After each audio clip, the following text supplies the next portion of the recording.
नमस्कार मंडळी, स्वागत आहे तुमचं आपली जुनी माती नवी पिढी या यूट्यूब चॅनलवर. तर उद्या आहे अक्षय तृतीया. 3:30 मुहूर्तापैकी एक शुभ मुहूर्त.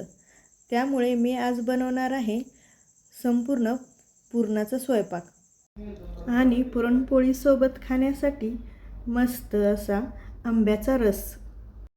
आमच्याकडे अक्षय तृतीयाला गव्हाची खीर बनवतात. त्यामुळे हा पुरणपोळीचा स्वयंपाक मी आदल्या दिवशी बनवत आहे, कारण उद्या मला खीर बनवायची आहे. ही पुरणपोळी खास माझ्या व्ह्यूअरसाठी.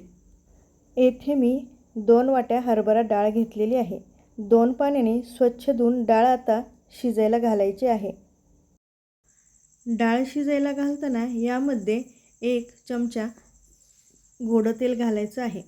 त्यामुळे आपली डाळ चांगली मऊ शिजते. कुकरला 5 ते 6 शिट्ट्या आपल्याला काढून घ्यायच्या आहेत. खरं तर पुरणाचा स्वयंपाक करणं खूप सोपं, पटकन होतो आणि मेनूही जास्त ठरवावा लागत नाही.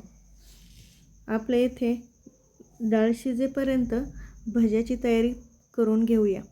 मी येथे भजी बनवण्यासाठी कांदा आणि पालक घेतलेला आहे, कारण हे भजे चवीला खूप छान लागतात. कांदा पालक चिरून घ्यायचा आहे. यामध्ये लाल मिरची पावडर, ओवा, चवीपुरतं मीठ आणि बेसन पीठ, खायचा सोडा घालून हे छान मिक्स करून घ्यायचं आहे. पाणी येथे थोडंच घालून घ्यायचं आहे, त्यामुळे आपले भजी छान कुरकुरीत बनतील. सोडा सगळ्यात शेवटी घालायचा आहे. सोड्याचं प्रमाण थोडं जास्त ठेवायचं आहे. कढईत तेल मी तापायला अगोदरच ठेवलेले होते. आता मी एक एक करून भजी सोडून घेते. बऱ्याच ठिकाणी अक्षय तृतीया दिवशी पूर्वजांसाठी नैवेद्य बनवला जातो आणि खास हा दिवस त्यांच्यासाठीच असतो. त्यांच्यासाठीच नैवेद्य बनतो. तर तुमच्या इकडे पण अक्षय तृतीयाला पूर्वजांना नैवेद्य बनवतात का? भजी आपली छान तयार झालेली आहेत. यातच मी 5-6 मिरच्या तळून घेते. मस्त आता आपली भजी तयार झालेली आहेत. कुरकुरीत आणि वरतून क्रिस्पी आणि आतून छान मऊ झालेले आहेत. आता याच तेलात मी कुरवडी, पापड तळून घेते. हे मी तांदळाचे पापड घरीच बनवलेले आहेत. कुरवडी ही गव्हाच्या बनवलेल्या आहेत. उडदाचे पापडही होममेड आहेत. हे सगळे पदार्थ नसतील तर पुरणाच्या जेवणाला मज्जाच नाही. लहान मुलं तर याला तळणाला खूप खातात. पोळीपेक्षा जास्त त्यांना तळणच आवडतं. हा पहा, पापड आपला होममेड असल्यामुळे किती छान फुगलेला आहे बघा. करताना मी खूप छोटा बनवला होता, पण आता तो किती छान फुगलेला आहे. तर तळल्यानं आपलं सगळं तळून झालेलं आहे. आता इथे आपण कटाची आमटी बनवूया. आमच्याकडे याला येळवण्याची आमटी म्हणतात. तुमच्याकडे काय म्हणतात कटाच्या आमटीला? तर हे त्याला लागणारं सगळं साहित्य. आपल्याला शिजवलेल्या पुरणामधला एक गोळा काढून घ्यायचा आहे आमटीसाठी. याला बेसिक मसाले मी वापरलेले आहेत. पहिल्यांदा चांगलं तेल गरम करून घ्यायचं आहे. यामध्ये मोहरी, जिरे, कढीपत्ता, आलं लसूण आणि काळं तिखट वापरायचं आहे. यासाठी हे तिखट मी घरीच बनवलेलं आहे आणि लाल मिरची पावडर पण मी घरीच बनवलेली आहे. यामध्ये थोडासा गरम मसाला. आता यामध्ये आपण ग्रेव्ही घेतलेली आहे ती घालून घेणार आहोत. ग्रेव्ही मी येथे कांदा, टोमॅटो आणि खोबरं याची बनवलेली आहे. हे सगळे पदार्थ मी छान भाजून घेतलेले आहेत आणि नंतर याची छानशी ग्रेव्ही बनवलेली आहे. यामुळे आपल्या आमटीची चव एकदम झकासच लागते. मी नेहमी अशीच आमटी बनवत असते. ग्रेव्हीला छान तेल सुटलं की आपण जे पुरणाचं येळवणी काढलेलं होतं ते घालून घ्यायचं आहे आणि तुम्हाला जेवढं आमटीचं प्रमाण आहे तेवढं तुम्ही यामध्ये पाणी ओतून घ्यायचं आहे. हे पहा, आमटीला छान तर्री आलेली आहे.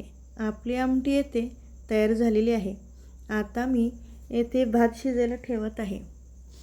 तांदूळ मी येथे 1 वाटी घेतलेला आहे आणि यासाठी पाणी 2 वाटी.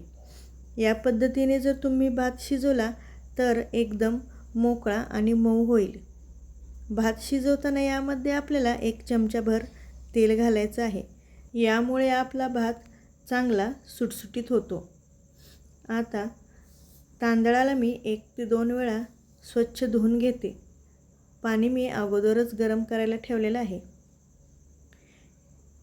यामध्ये तांदूळ घालून झालं की आपण पुढे पुरणाला चटका द्यायची तयारी करून घेऊया. बऱ्याच जणांचं म्हणणं असतं की ताई, आमचा भात ना मोकळा होतच नाही आणि आम्हाला मोकळा भात खूप आवडतो.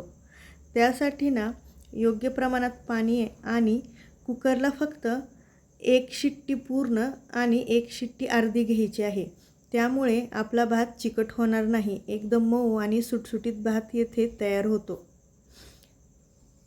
कुकरला जर जास्त शिट्ट्या घेतल्या तर भात आपला चिकट होतो आणि तो आमटीसोबत खायला छान लागत नाही. झाकण लावून मी भात शिजायला ठेवते आणि येथे फक्त 1.5 शिट्टी आपल्याला घ्यायची आहे. पुरण आपलं येथे शिजून झालेलं आहे. हे पहा, छान पुरण येथे शिजलेलं आहे. येथे मी साखराची पुरणपोळी बनवणार आहे.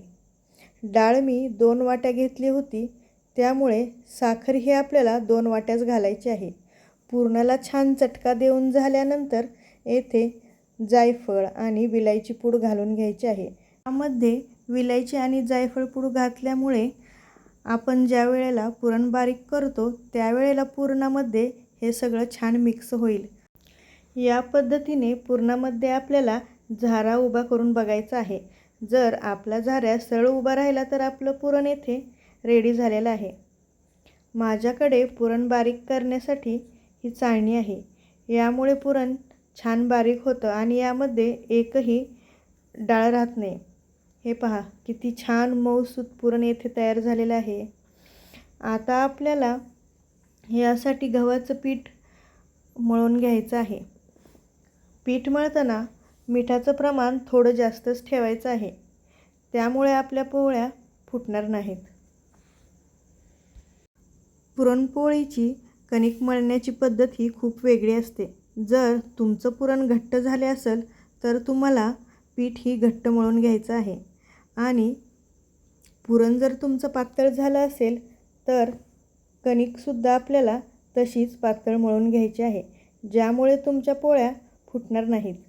जर पुरण पातळ आणि मळलेलं पीठ जर घट्ट झालं तर पुरणपोळी फुटेल आणि पुरण घट्ट आणि पीठ पातळ झालं तरीही पुरणपोळी फुटते. त्यामुळे जसं पुरण तसंच पीठ तुम्हाला मळायचं आहे.